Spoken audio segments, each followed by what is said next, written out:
People who love exploring abandoned buildings. What's the creepiest thing you've ever seen? I was exploring an abandoned mansion with friends. We were drinking, smoking, thinking it'd be a chill night. The ground floor entrances were boarded up, so we climbed through a second-story window using a shaky makeshift ladder built from old junk and wood scraps. It was about 8 feet high and barely held together. Knowing that was our only way out, I was on edge the whole time. We wandered through, checking out cool stained glass ceilings and piles of trash. Then we found a room stacked with plastic containers filled with pink and brown liquids. One of my friends wanted to check out the ground floor. It was pitch black down there, with a broken staircase missing several steps. As we stood there, we heard a cough from the darkness and felt people moving around. My heart raced when I heard someone stepping over broken glass, trying not to make noise. We bolted.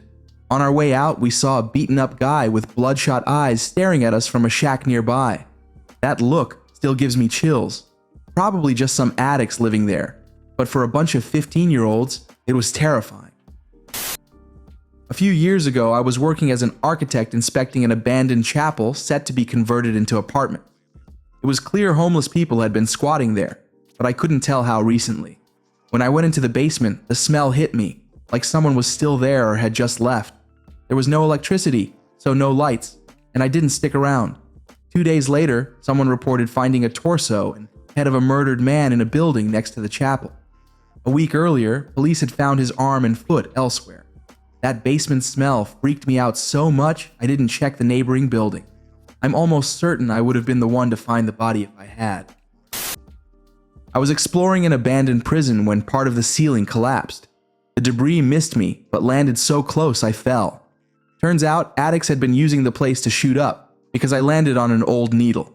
I got every test done to make sure I didn't catch anything, but it scared me so bad, I've stayed away from abandoned buildings ever since.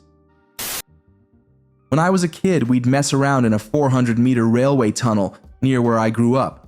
No tracks, but 2 active tunnels nearby made it risky. Rail workers or transit police could nab us any second. It was dark, pitch black in the middle, though you could see a bit near the ends. One time, we brought a school friend along. As we got close to the end where it got lighter, he stopped to peer into a big square manhole, about 3 feet wide.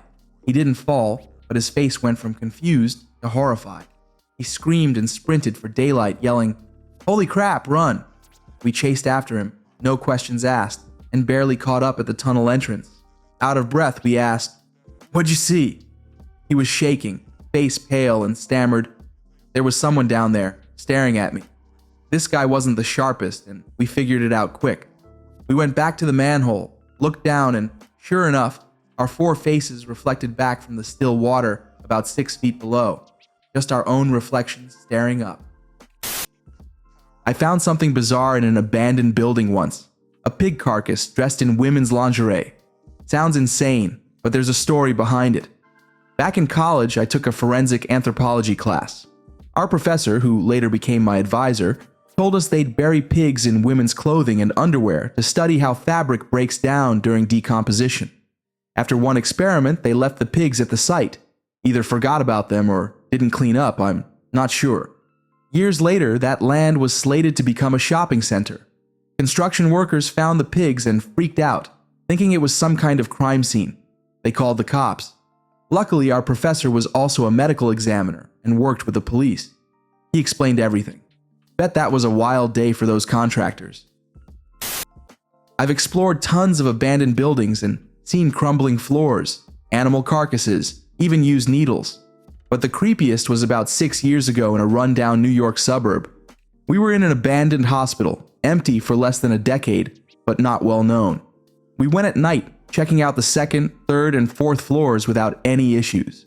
It was dead quiet, no graffiti, just leftover hospital stuff, patient records, meds, equipment. On the 4th floor, we passed a room with a sign that read, "No explosive gases allowed in this room."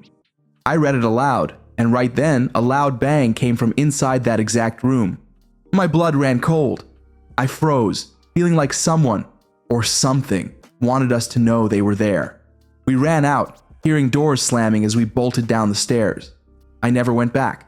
The place got sold and turned into condos, but I still wonder what would have happened if we'd gone inside that room. We were poking around an old factory that belonged to some wealthy family.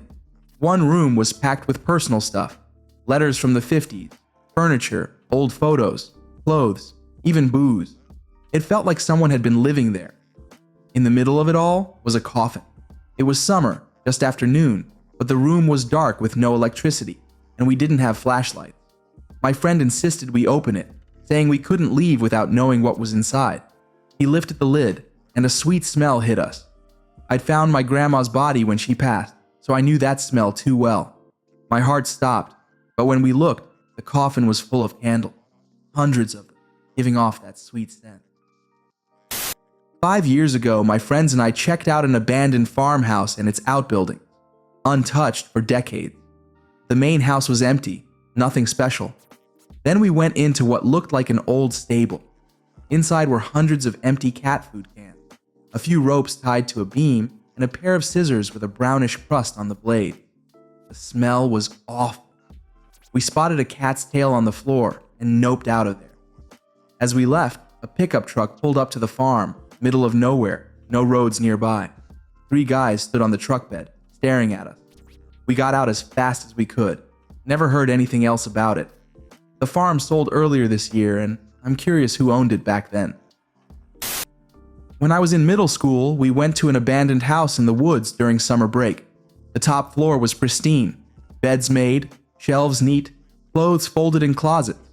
There were bats though. The lower we went, the messier it got.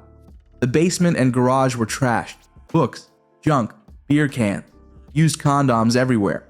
At the far end, where a wall had collapsed, we saw a bear. Stupidly, we ran for it. Luckily, the house was between us, and the bear didn't care. That's why I'm here telling this story.